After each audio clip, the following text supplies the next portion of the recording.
Hey y'all, we are Sage and Rice. we are back again with another video. This time we're giving y'all something that's a little bit different.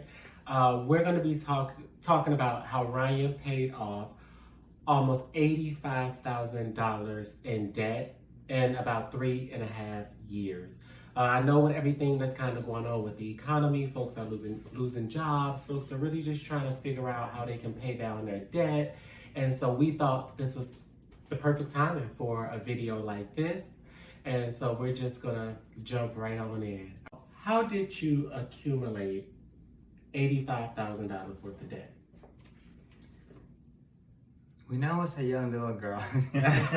No, I mean, I think a lot of times, and I'm sure a lot of people are in this boat where,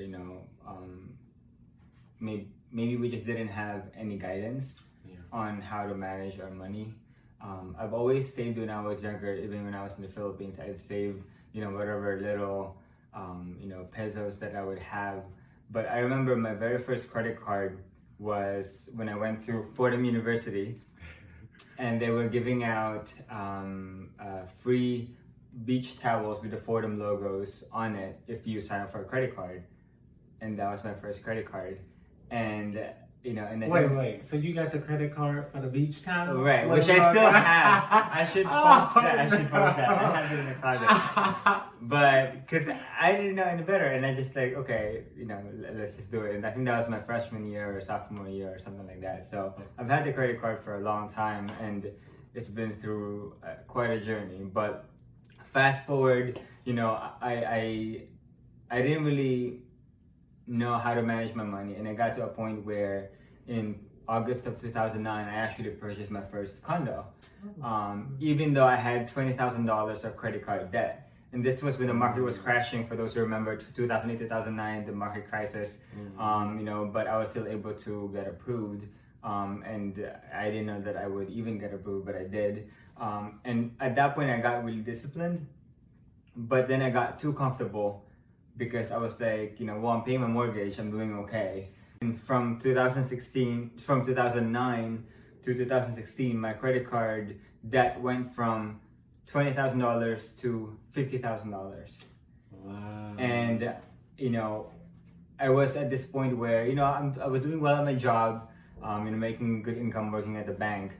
But every time I get a bonus, I would always have to figure out which debts to try to pay off. This was around January, February, March of every year. And then I would accumulate the same amount of debt, and eventually it kind of just kept getting higher, that even though I was still getting a bonus, it wasn't enough to pay down, and it kind of just kept going up from there.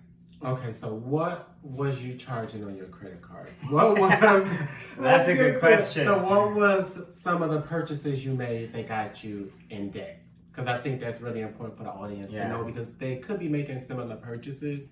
And of course we know that everybody's, situation is different, right? But you could let us know. My main thing was travel. I got to a point where, I deserve a break, I deserve a vacation. And listen, we all do, right? But I was doing it very excessively. I went to Brazil for 3 weeks, or 2 weeks rather. I went to Iceland, Dominican Republic, Miami, Cancun, Honduras. It's just wherever. And when I went to work to Amsterdam, and I spent a week in Paris just by myself, just traveling and just having fun.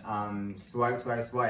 And you'll see at some point that the credit limit that was being given to me by the credit cards just kept getting higher because my income was getting higher as well. So it's kind of like, if you don't know, even if your income is going up, if you don't know how to manage it, it can become a curse, right? Because you feel like you have all this money to spend. On top of that, I was doing a lot of spa packages, facials, massages, and then a lot of Michelin star restaurants, and just, I love dining and I love fine dining, and when you don't control that, it could be detrimental.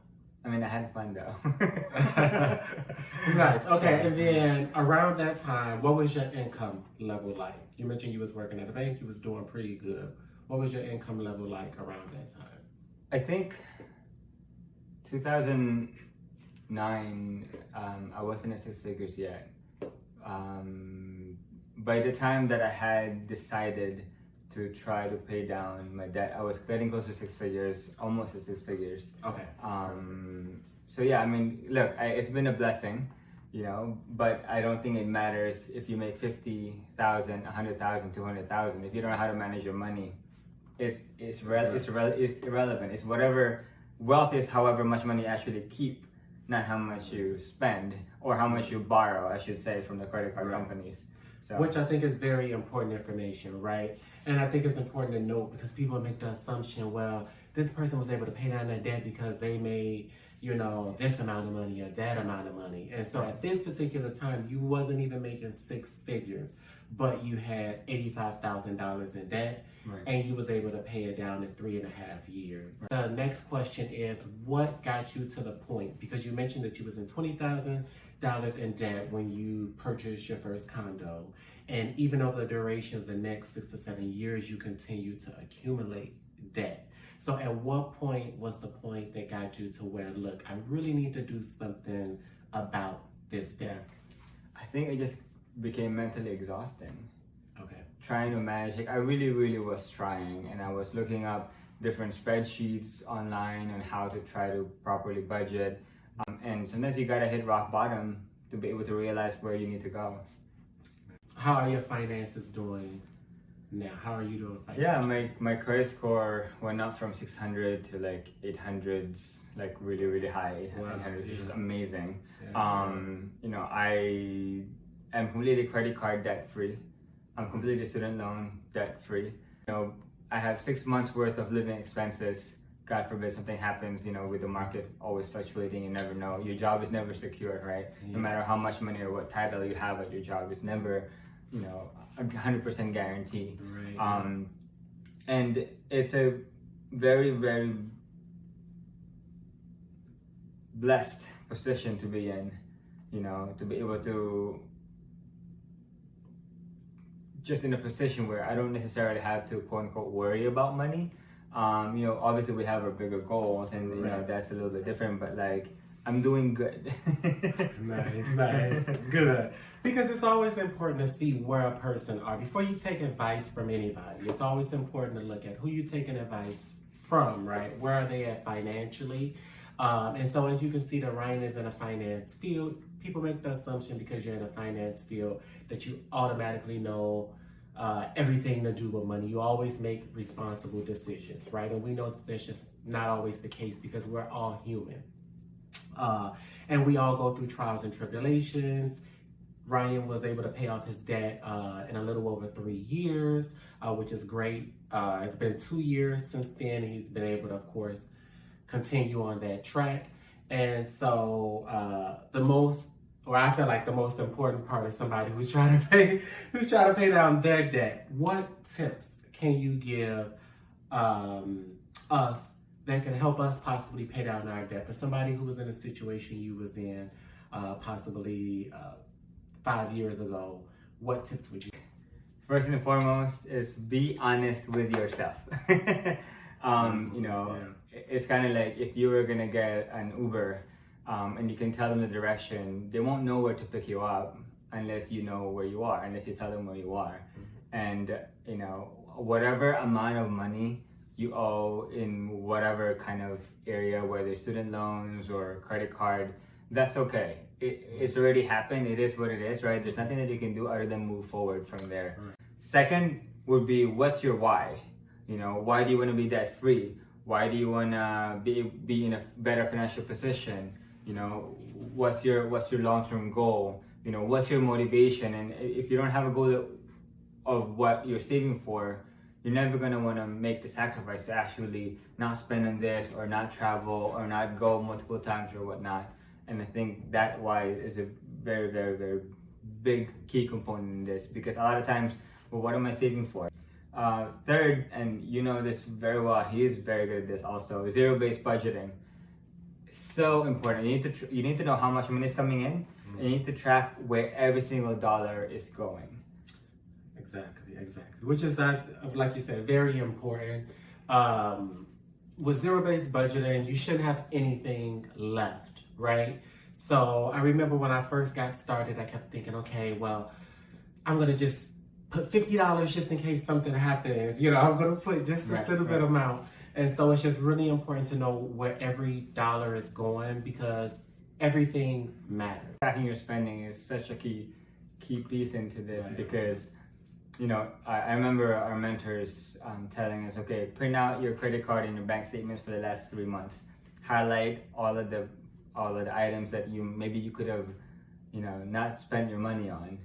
And it's so eye-opening because a lot of times, you know, because credit card makes us feel like we have money.